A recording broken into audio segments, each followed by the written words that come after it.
I will find the truth in every time. Prologue. The box that shouldn't exist.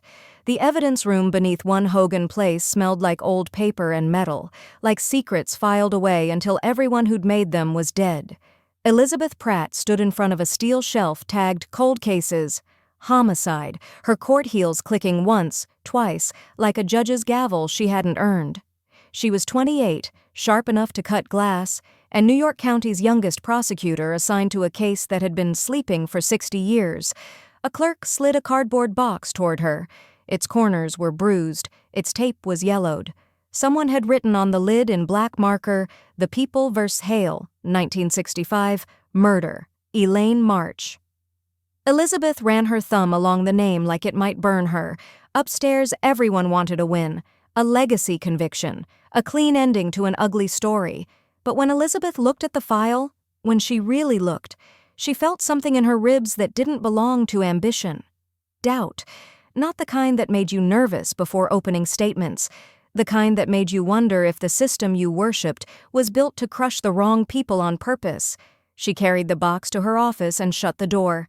In the hallway, the city kept moving. Horns, sirens, the hungry pulse of Manhattan. Inside, Elizabeth lifted the lid, and time took her by the throat. Part 1, The Case That Doesn't Fit. Chapter 1, A Conviction with No Soul. The courtroom was packed for a case older than most of the people sitting in it. News cameras were lined up like rifles. The victim's family sat behind the prosecution table, their faces set in that familiar posture of grief, controlled, exhausted, trained by decades of being ignored. Elizabeth stood, buttoned into her navy suit, hair pulled back so tight it felt like discipline. She faced the jury with the steady calm that had made senior attorneys call her cold when they thought it was praise. Across the aisle, the defendant sat in a wheelchair. Walter Hale, 91, a body that had learned surrender, eyes that hadn't. He looked like someone's grandfather, someone who'd once lifted kids onto his shoulders and made pancakes on Sunday mornings, but the charge on the paper didn't care about softness. Murder. The judge nodded. Elizabeth began. "This case is about a young woman," she said, voice clear as glass, "who didn't come home." She spoke about Elaine March, 24, an aspiring journalist in 1965. She spoke about a rain-slick street, a scream nobody admitted hearing, a body found behind a closed-down theater in Harlem. She spoke about blood on brick and a missing notebook. Then she spoke the line she'd practiced until it sounded like truth. "And the man who did it is sitting right there." Walter Hale's lawyer rose, calm and practiced. "Ms. Pratt," he said gently, "would you agree that most of the evidence in this case was collected by officers now deceased?" "Yes." "Would you agree that the central witness statement was recanted?" Elizabeth hesitated, just a sliver. "It was amended." "And would you agree," he continued, "that Ms. March was investigating police corruption at the time of her death?" The courtroom shifted. Elizabeth's throat tightened. Because that detail wasn't in her opening. It wasn't in the narrative her supervisors wanted. But it was in the file. It was in the spaces between the lines. It was in her bones. The defense attorney turned to the jury.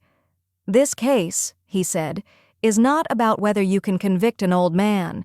It's about whether you can admit the system once needed a villain, and chose the easiest one." Elizabeth sat down. Her pulse wouldn't slow. Because somewhere deep inside her, a quiet, unforgivable thought whispered, "What if he's right?" Chapter 2. Evidence that lies like people. Back in her office, Elizabeth opened the box again as if repetition might make it make sense. Inside were photographs, black and white, curled at the edges, a torn stocking, a piece of broken watch glass, a stained scarf sealed in plastic that looked newer than the rest, like someone had updated it later.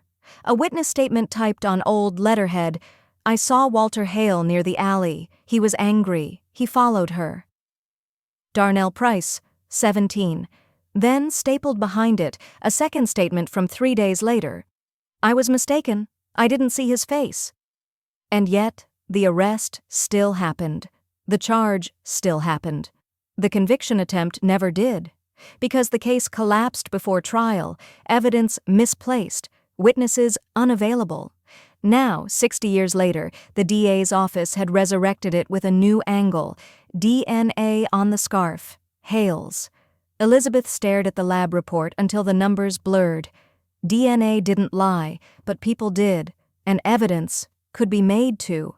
She touched the scarf bag, just lightly. The plastic was cold. The air in the room changed, like a building settling, like a subway passing beneath her feet. A sound hit her ears that didn't belong to the 21st century. A tinny radio playing something bright, a man laughing outside, a siren that sounded farther away, lonelier. Elizabeth jerked her hand back. Her desk lamp flickered. The walls did something impossible. They shifted, and then the office was gone. Part 2, 1965. Chapter 3. The day the city still had teeth. Elizabeth's knees hit pavement. She sucked in air that tasted like exhaust and wet concrete and cigarette smoke, thick, unmistakably not modern. Rain came down hard, fat drops hitting her hair, her eyelashes, the collar of her suit. She was on a street that looked like a photograph brought to life. Older cars, older signs, older shadows. Harlem, before it got renamed by developers and sanitized for tourists. She pushed up, dizzy. Her heart slammed so hard it hurt. A man in a brown uniform ran past her shouting, "Move!" Another voice barked, "Keep the crowd back!" Elizabeth spun. A small group of police officers was forming a line near an alley behind a theater with a cracked marquee. The Orpheum. And on the brick wall inside that alley, the streetlight cast a dark smear that made her stomach drop. Not graphic, not detailed, just the undeniable truth of a scene that shouldn't exist in her life. A body under a tarp, a woman's shoe lying sideways like it had given up. Elizabeth's brain tried to reject the whole thing, but her feet moved anyway, because this was what she did. She ran toward damage. She ran toward the moment everything went wrong. A thick-necked sergeant shoved through the crowd. "Where's my crime scene tech?" he snapped. A young officer, barely older than a kid, said, "He's not here yet, Sarge." The sergeant cursed and looked around. His eyes landed on Elizabeth, her suit, her posture, her face that looked like she belonged in rooms where people made decisions. "You," he said, pointing. "You from downtown?" Elizabeth opened her mouth. "I'm from 2025, her mind screamed, but her voice, steady and terrifyingly calm, said, "Yes." "Good," he grunted. "You're gonna help. We don't have time for tourists." He grabbed her arm like she was a tool and pulled her under the police tape. Elizabeth's pulse hammered. She forced herself not to panic. Because right then she understood. She hadn't just seen the day the murder happened. She was inside it, and if she didn't play this smart, she might never get out. Chapter 4. Meeting the Accused. The alley was tight and echoing, the rain turning everything slick. The sergeant leaned close. "Name?" Elizabeth's mind raced for something believable. "Liz." "Pratt." "Pratt." He repeated it like a file he might someday misplace. "I'm Sergeant Donnelly. You touch anything, you tell me first. You hear me?" "Yes." He stalked off, barking orders. Elizabeth crouched near the edge of the scene, forcing herself to focus. Not on horror, on details, on what would matter later. A notebook missing, a scarf present, a watch glass broken. Then a commotion at the mouth of the alley. 2 cops dragged a young man forward. He was tall, lean, soaked through, face bruised like someone had already decided what he was. "Got him, Sarge," one officer said. "Walter Hale. Found him 2 blocks away." Elizabeth's throat tightened.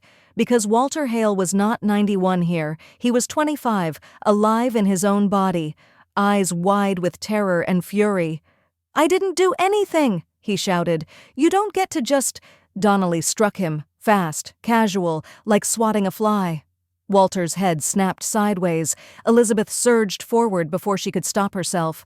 "Hey!" Every face turned to her. Donnelly's eyes narrowed. "Excuse me?" Elizabeth felt the weight of 100 outcomes. One wrong move and she was in a cell, or worse, or erased. She swallowed hard. You shouldn't hit a suspect." A thin silence. Then one of the other officers laughed. "Listen to her, Sarge. She's got manners." Donnelly stepped closer to Elizabeth until she could smell coffee and sweat and something sour underneath. "Lady," he said low, "this ain't your courtroom. This is my street." Walter Hale lifted his face, and his eyes met Elizabeth's. He stared at her like he recognized something, like her presence in this alley was the first thing that felt wrong in a night full of wrong. Elizabeth's skin prickled because she recognized something too. Not guilt, not violence, just a man being shoved into a story that needed a villain, and she was standing there, realizing she'd been hired in the future to finish the job. Chapter 5. The Evidence That Doesn't Add Up. Elizabeth forced herself to act helpful, quiet, careful. She watched how Donnelly moved, what he touched, what he didn't. She noticed an officer with slick hair, Officer Rourke, hovering near the tarp too long, too close, like he was waiting for a moment to do something when nobody looked. Elizabeth stepped sideways, pretending to examine the wall. Her eyes caught a flash near the trash bins, a small metal object half hidden under soggy newspaper. She knelt, glancing around. No one watched her, because no one thought she mattered. She slid the object into her palm. A badge. Not a full badge, just the broken face of one, like it had been ripped off something. It had a number, and the number was scratched through. Elizabeth's stomach tightened. A badge fragment didn't belong here. Not in any report she'd read. It was proof of something the file never held. Proof that someone had edited the past. She looked up, and Officer Rourke was staring right at her. His smile didn't reach his eyes. "You find something, Ms. Pratt?" he asked. Elizabeth closed her fist so slowly it looked like calm. "Just trash." Rourke's gaze dropped to her hand. "You sure?" he said. Donnelly called from behind them. "Rourke, get the kid in the car." Rourke's smile sharpened. "Later," he murmured to Elizabeth. "We'll talk." He walked away. Elizabeth's lungs finally worked again. The badge fragment burned in her palm like a confession, and she understood the shape of this crime in a new way. Elaine March hadn't just been murdered, she'd been removed, because she knew something, and the police weren't hunting a killer, they were hunting control. Chapter 6. Elaine March's Shadow. They took Elaine's body away under the rain, the tarp flapping like a broken wing. Elizabeth stayed near the alley, pretending she belonged, her mind racing through consequences. If Elaine was investigating corruption, where were her notes? The file said, "Notebook missing." Missing meant hidden or stolen. Elizabeth remembered something from the evidence box, an old address scribbled on the inside flap. March, Elaine, 312 West 141st Street. She waited until Donnelly got distracted, then slipped away into the crowd. The city around her was alive in a way she'd only ever seen in old footage. People yelling from windows, kids running between cars, radios blasting through open doors. She moved fast, head down. She found the building, tired brick, narrow stairs. Up on the third floor, the door was cracked. Elizabeth's heart punched her ribs. She pushed it gently. Inside, a small apartment sat in disarray, papers scattered, drawers open. Someone had already been here. Elizabeth stepped in, careful not to touch anything. On the table was a camera, old, heavy. Beside it, a folder with newspaper clippings. Elaine's work. Elizabeth's eyes scanned the top page. Officers tied to pattern of false arrests. Evidence planted in multiple cases. Her mouth went dry. This wasn't one dirty cop. It was a ring, a machine, and Elaine had been trying to name it. Elizabeth heard footsteps on the stairs, heavy, confident, not a neighbor. She moved without thinking, slipping behind the kitchen doorway. The apartment door swung wider. Officer Rourke entered like he owned the place. He looked around, slow. "Come on out, Ms. Pratt," he called softly. Elizabeth's heart beat so hard she thought it might give her away. Rourke chuckled. "You're not from downtown. Not really." Elizabeth clenched her fists. Rourke stepped toward the table, picked up the folder, flipped through it. "Well, look at that," he murmured. Elaine was a curious girl. He turned his head slightly, like he could smell Elizabeth. "You know what curiosity gets you?" he asked. Elizabeth swallowed. "It gets you killed," her mind answered, but she refused to let that be the end of her story. Chapter 7. The Rule. Elizabeth Breaks. Elizabeth waited until Rourke turned his back. Then she moved, fast. She grabbed the camera and the folder, shoving them into a canvas tote hanging on the chair. Elaine's bag, maybe. She slipped out the fire escape window, rain slicing her face. Rourke's shout followed her like a thrown knife. "Hey!" Elizabeth climbed down, hands shaking, shoes slipping on wet metal. She hit the alley behind the building and ran. Not like a prosecutor, like prey, like someone who finally understood the ugly truth. The law didn't protect you from the people who wore it like a costume. She ducked into a corner store, gasping, blending into bodies and noise. She opened the folder with shaking fingers. Inside were names, dates, a pattern, and one name circled twice. Sergeant Donnelly Elizabeth stared at it until her vision blurred. In 2025, she was trying to convict Walter Hale. In 1965, she was holding proof that Walter Hale was just the first brick in Donnelly's wall of lies, and she realized what she had to do. She had to get evidence out of this time. She had to make sure her future self would find it, even if it meant breaking every rule she'd ever worshipped. Chapter 8. The Trap. Elizabeth couldn't walk into a precinct and accuse Donnelly. Not here, not now. So she did what prosecutors do best. She built a trap. She followed the ring the way Elaine had, using her notes like a map. A storage garage where seized items disappeared, a backroom poker game where cops counted cash that didn't match their salaries, a bartender who went silent when she asked about Theater Alley. She learned the ring's method. Pick a man nobody would defend. Plant something small, create a witness, write the story so clean nobody dared smear it. Walter Hale was perfect for them. Poor, proud, alone. But Elizabeth was a flaw in their system because she wasn't supposed to be there, and the ring could feel it. Rourke cornered her 2 nights later, rain on his shoulders like a cloak. "You're a problem," he said, voice soft. Elizabeth kept her chin up, her fear locked behind her teeth. "I'm just trying to help." Rourke smiled. "No, you're trying to understand." Behind him, Donnelly emerged from a car, face carved from stone. He looked at Elizabeth like she was a stain. "You got 2 choices," Donnelly said. "You disappear, or you learn your place." Elizabeth's hands trembled, but she spoke anyway, because there are moments when fear is a chain and you either wear it or break it. "My place," she said, "is with the truth." Donnelly's eyes hardened, and Elizabeth knew they were going to frame her next. Chapter 9. The Moment Time Gives Back. She didn't remember how she ended up back at the Orpheum, only that she ran until her lungs burned, clutching Elaine's folder to her chest like it was a heartbeat she'd stolen from the dead. The alley was empty now, quiet, rain dripping from fire escapes.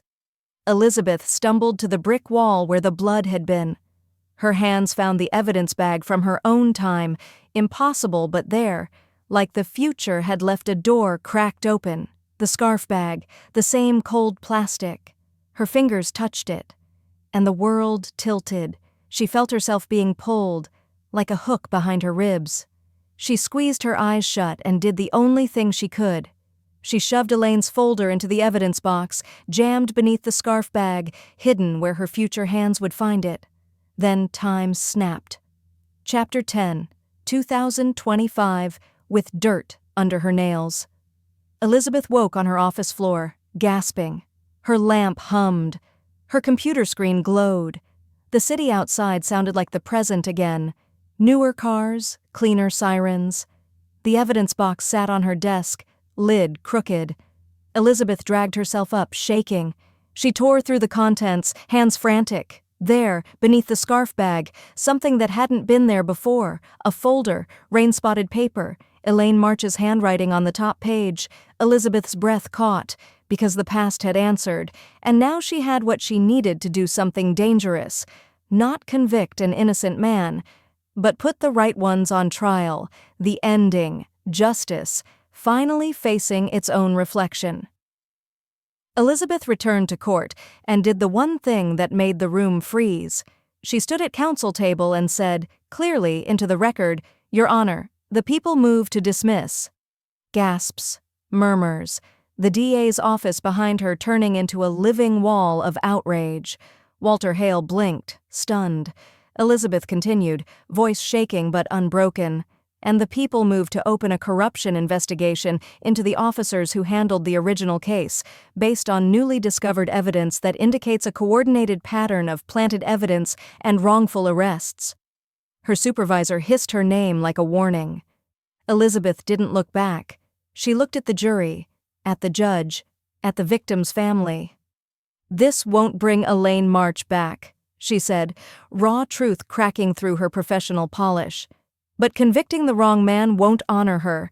It will only protect the people who took her." Outside the courthouse, cameras screamed for a story. Inside, something rarer happened. A system, for one trembling moment, was forced to admit it had teeth, and it had bitten the wrong throat. Elizabeth Pratt walked out of that courtroom with her career in flames and her soul intact, because real justice doesn't come clean, it comes earned.